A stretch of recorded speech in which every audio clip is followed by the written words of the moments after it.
It's a typical cold winter morning in Delhi, but the cars that we have behind us are anything but cold. This is the red hot segment, the mid-sized luxury SUVs, and all three cars are brand new. The second generation Q5 has big shoes to fill because its predecessor was the absolute leader of the segment. But it has massive challenges, specifically from the Volvo XC60. We drove it last year and found it to be a really good car to drive and a beautiful place to spend time in. Of course, there's a wild card, and that's the Lexus NX300. The only petrol hybrid in its segment, it offers a very viable option, especially if your commuting is urban and you are environmentally conscious. So today we are going to find out which of the three is the best of the pack.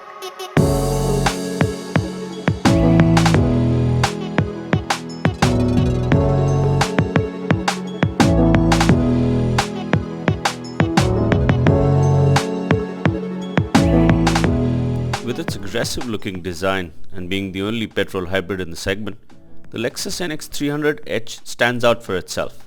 But how does it compare to its established rivals? Like I said earlier, the wild card of this bunch of SUVs is the Japanese, the Lexus NX300H. And to be honest, it comes across as a breath of fresh air in the segment. It's very aggressively styled, that huge spindle grille. In fact, our test car is finished in a very monochrome white and black, which looks really good, almost Stormtrooper-like. That stands out for the Lexus. It's an aggressive looking design. You will notice it, you can't help but notice it.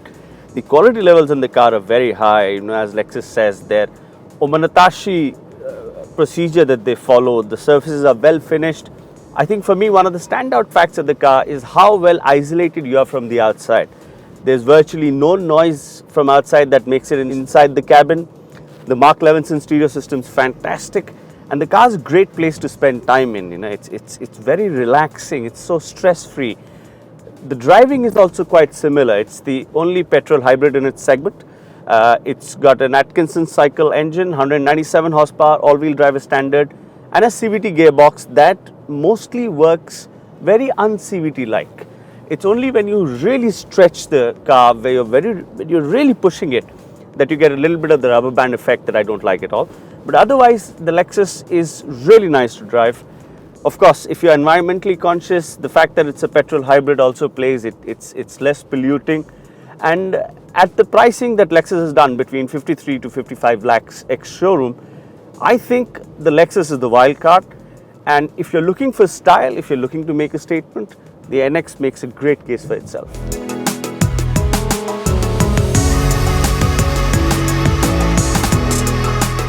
However, all is not perfect with the NX. There are a couple of things that you have to remember. One, despite the massive sunroof, in fact, it almost looks like there's no metal roof on the car, it's all glass. It's slightly smaller on the inside, not cramped at all, but in comparison to the Volvo and to the Audi Q5, it feels slightly smaller. Secondly, because of the full-size wheel, the boot is quite small compared to the competition again. Third, you have to remember, this is petrol only. There are no diesel options. So for some buyers, that might be a bit of a turn-off.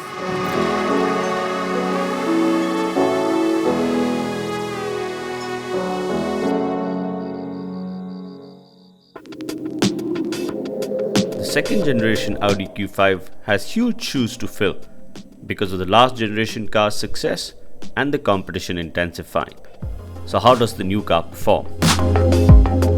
As I said earlier, the second generation Audi Q5 has big shoes to fill. The last generation car was one of the best selling Audis of all time. In fact, they sold over 1.6 million units of the car worldwide. It was the best selling car in its segment in India and across the world. So the new Q5 is an evolution design-wise. I think that for me is slightly disappointing. I think Audi could have been a little more risk-taking and sort of done a slightly more extreme job. I think that would have been good, but all said and done, it's still a good-looking car. It's just that I just think it's too much of an evolution. I would have liked something more edgier. Other than that, it offers some of the best Audi traits that you get. You get a fantastically equipped interior. It's very well finished. I love the virtual cockpit. I mean, why nobody thought of this before Audi is something that's much of a mystery, but it makes using sat-nav and the car function so much easier. It rides fairly well, even though it's only on standard steel suspension. The models being launched right now don't have air suspension. I think it's slightly on the stiffer side. The engine is a 2-liter TDI, as always, 190 bhp, 7-speed S-tronic transmission. Quattro all-wheel drive is standard. It's quintessentially a very safe package. It does everything very well. It looks fairly decent, it's well equipped, it drives well. Only thing when you drive it is that the Volvo is of course faster, it's got 45 more bhp. And you know, there's not much that you can fault with the Q5. In this segment, this is probably the safest choice, but for me, I think it's a little too safe.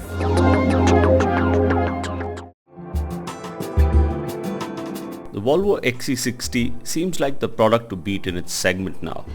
But can the new car actually stand up to some intense competition? If you were to look at improvements that have been made to cars from one generation to another, the XC60 would shine just for the progress that Volvo has made. This is their largest selling product worldwide, also in India. It's their most selling product. And the new XC60 is a phenomenal package. The 2-liter 235 bhp diesel engine is very responsive. The 8-speed automatic gearbox works well. Given its size and weight, it's pretty quick. It's actually probably the fastest of the three. And I think the biggest change for Volvo has been that they've got a beautiful design language going for them now. So the XC60 is a very balanced looking car, very attractive looking car. And also the interiors are fascinating. The quality is phenomenal. Just the craftsmanship, how it's been designed, how it's finished, it's really it's an experience to savor. The touchscreen system, you know, it works very well, the Sunset system. The sound quality from the Bowers & Wilkins sound system is really good, probably class leading. I do have a bit of a gripe with the touchscreen system though. To do anything, even to change the climate control temperature, it requires you to take your eyes off the road, which is something I'm not a fan of, but I think it's easy to get used to. And most people, with the advent of smartphones, tablets, prefer touchscreen systems to anything else. Other than that, the air suspension that's standard on the XC60, that's segment first, and neither of the two competitors have air suspension. Is well tuned, it rides very well. It's slightly on the softer side, but I think that works well for our conditions. The standard equipment count is very high. You get a lot of technology. You've got active lane keeping assist, you've got blind spot alert. All that technology, safety-based technology especially, is something that's a hallmark of Volvo, and the XC60 lives up to that. If I were to say, I would think that the Q5, which was the last generation Q5, was the segment bestseller. Its toughest challenge comes from the XC60, which offers a phenomenal package. To be honest, this three-way contest between the NX300H, the Q5 and the XC60 was much more closer than it looks like. Neither of the cars has any significant flaws, and all three offer something special in their own right. However, someone has to be the villain picking the winner, and in this case, it's me who has to take the call.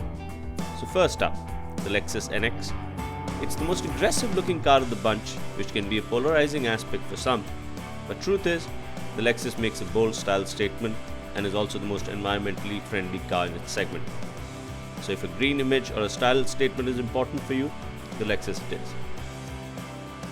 The Audi Q5 on the other hand offers probably the safest package of the lot and literally does nothing wrong.